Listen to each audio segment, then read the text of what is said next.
You've been all over the world.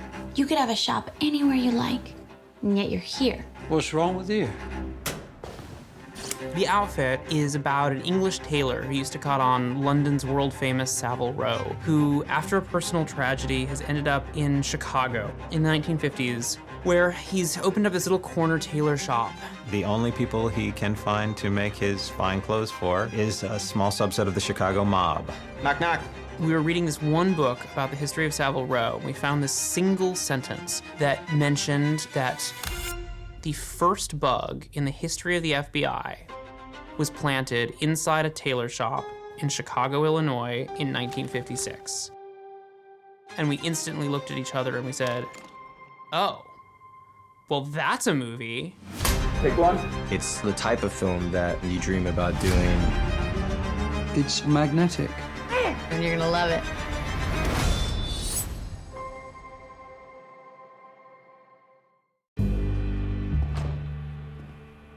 Do we let all of our customers keep black boxes in back? If we only allowed angels to be customers, soon we'd have no customers at all. Let's start working on this concept, a tailor shop that's being used as a kind of drop spot for gangsters the FBI is interested in, and spin off from there. Somebody's been ratting us out to the feds. Before we had a story, before we knew there were gangsters, and before we knew there were guns and blood, and the kind of thriller we have here. Sew him up. What? Sew him up. We had this character of Leonard. It all started with this character. Leonard Burling is a character who has been in the world in a really vast way and experienced a lot of personal tragedy as a result. So for him, making his world as small as possible and keeping his world about things he can control, like his tailoring, like the precision of his work, is everything to him. The workshop becomes the world. He's pretty focused primarily on the situation at hand. He's in a foreign land because he's left London and come to Chicago. I suspect it's quite a surprise to him. Mark is not just the lead actor of the film, but also sort of the company leader of our acting team. He's just such a master of his craft. Mark is one of the greatest actors of all time. It's really a gift to work with him. Your urologist's apprentice popped in yesterday. He's awfully nice. Trying to get me to go on a date with the guy who works at the watch shop? Mabel and Leonard's relationship is very much so father-daughter-esque. Mabel understands that Leonard has to allow these gangsters to use this shop and to do business there. Mr. Boyle? She's grown up on that street. She understands there really is no other option. Well, aren't you a sight for sore eyes? Roy is the head of a gang. He's in the middle of a rampage, actually, trying to sort of secure his position in the neighborhood. I know what it's like to try to make something of yourself. You got your tools, I got mine. Richie Boyle, the heir to the Boyle family throne. He's sort of the number 2 behind his pops. All he's ever searched for and wanted is his father's approval. But I don't think it's any secret that Francis is really the one that Roy, Richie's father, trusts, you know, to kind of get things done. Your father would want you both to take a deep breath. My father, Francis.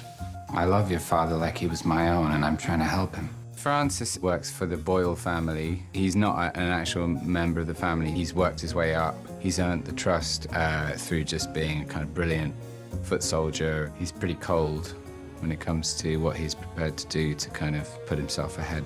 The Boyle family think that they're kind of getting into the outfit, basically. Is that from the outfit? The Outfit is a real criminal organization that really existed in mid-century America. It was this kind of super network of criminal organizations from different parts of the country who kind of united to form, as we say in the film, The Underworld United Nations. It's like a stamp. To be part of that for Roy and his crew, it's just like stepping up. It's stepping up and becoming big time, becoming the real deal. If we're going to have a crew in Chicago that's part of the outfit, there's only room for one, there's no room for two, so somebody's got to disappear. Violet LaFontaine is the head of, let's say, the rival gang. She's actually inspired by a real-life woman called Stephanie St. Clair, known in Harlem as Queenie or Madame Queen, who was known as one of the greatest gangsters of all time. I haven't seen many women of colour as gangsters in films before. What makes Violet unique is that she can wield her power in a feminine way. In the outfit, we never see where characters live. We never go home with them, which means what they're wearing when they enter the shop tells us so much about them. So the detail work is just tremendous. Working with Graham has been really fantastic. He brought to this an intention to kind of really focus in on the details and think about the characters so carefully, which as a costume designer, it allows you to kind of really dig deep and think about how things will read on camera. In the story of the outfit, these suits are built by one of the best suit makers in the world. Anyone with a needle and thread in 15 minutes can be a tailor. I studied for decades to be a cutter. The only way to achieve that is to have some of the best suit makers in the world, like we find at Huntsman, build them for us. And so that's what we did. My name is Campbell Carey. I am creative director and co-head cutter at Huntsman of Savile Row. We have been involved in the outfit movie, which has been incredibly exciting. Clearly, they've done their homework well. All the details they talked about in the script were spot on. It was such a good account of day-to-day life, being a bespoke tailor. We had Mark shadowing us in the workshop for 5 days over a 2-week period, and quite unique because he was actually getting to see his costume from start to finish. It's custom made to the irregularities that we all have. My shoulders are slightly different. The costume department has been unbelievable. My suit, made at Huntsman, which is incredible, and it's the nicest thing I've ever had on me, and I don't deserve to be in this. We looked at some of the archive pieces in the Huntsman archive from the 50s to look at details. Very kind of like period specific, but then also something that felt right for our characters and kind of balanced against this idea of something Savile Row made that also had a more American cut. Sophie O'Neill had done a great job of selecting the fabrics for that look of the mid-50s. Quite a kind of bulky, heavyweight cloth. One way or another, I'm getting out of here.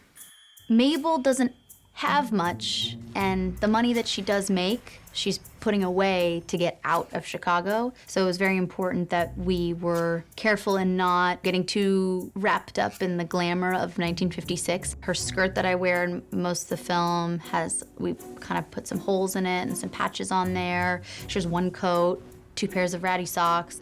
And then with the set dressing, I could see where Mabel would be sitting and, what the wall would look like behind her and start to think about colours within that set, which was really, really important. Every piece of design that our brilliant designer, Gemma Jackson, puts up in front of the camera is something that has to be designed for the camera, and it means that the camera movements are designed around that wall, that piece of the shop.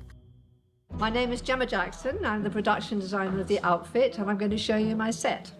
It's one of those things that just sort of fell into my imagination, and I felt very clearly about how I wanted to do it. These curtains, they were very carefully chosen because we want to have a little sense of in and out. You can kind of look through them and you can get a sense of the people on the street outside. You've got to feel when the tension is really building in the story. There is an outside world, and that outside world could come in here. Now, this room is sort of a salute to Savile Row, if you like. This is him trying to give it a sense of masculinity and simplicity. He's got this traditionalist side to him. This is Leonard's workshop, and the idea is that he spent all of his time, energy, money on making the showroom look good. This is the back bit, and he never bothered in here at all. Our DP, Dick Pope, reminds me of Leonard, our main character, in a lot of ways. These two sort of expert craftsmen who do this extremely technically complicated thing that most people only kind of understand. He is a legend of the cinema. I'm really obsessed by the absolutely minute detail of what I'm behind the camera on at any given time. We're shooting the film fairly chronologically. So it's not like I'm looking forward to anything. I'm looking forward to recreating the world of Leonard Burling on a scene-by-scene basis. We discovered the story together. So on the morning, we would come in and create the scene, and then we would play it for the whole crew, all crowded into these rooms. That's a lot of fun, because you know where you're coming from and you don't know where you're going. Mark Rylance and Graham Moore were very adamant on having that time, which is just the greatest gift and the most fun. That was just such a special, unique experience, because it's not only rehearsing the scenes, it's building these relationships. I was really aware of Graham Moore from The Imitation Game and his huge success on that amazing film. It's really nice to work with him because he is open to suggestions, he's open to collaborating and working with actors rather than just giving direction. I mean, there's no words. It's been beyond just a pleasure of an experience. I mean, this will be so special to me forever. I'll always remember it. Action! It's all the cool things that you fantasized about. The suits, the smokes, the swagger. It's just dripping with the kind of stuff that, like, is just a dream to play. It's just bitching. It really is. Where's the tape, Francis? It really plays out like a chess match. Whoa, full house tonight, huh? You're hiding something, my friend. It's an experience for the audience where they're gripping the edge of their seats and they cannot let go. You want to survive the night? You look them dead in the eyes and you pretend you're one of them.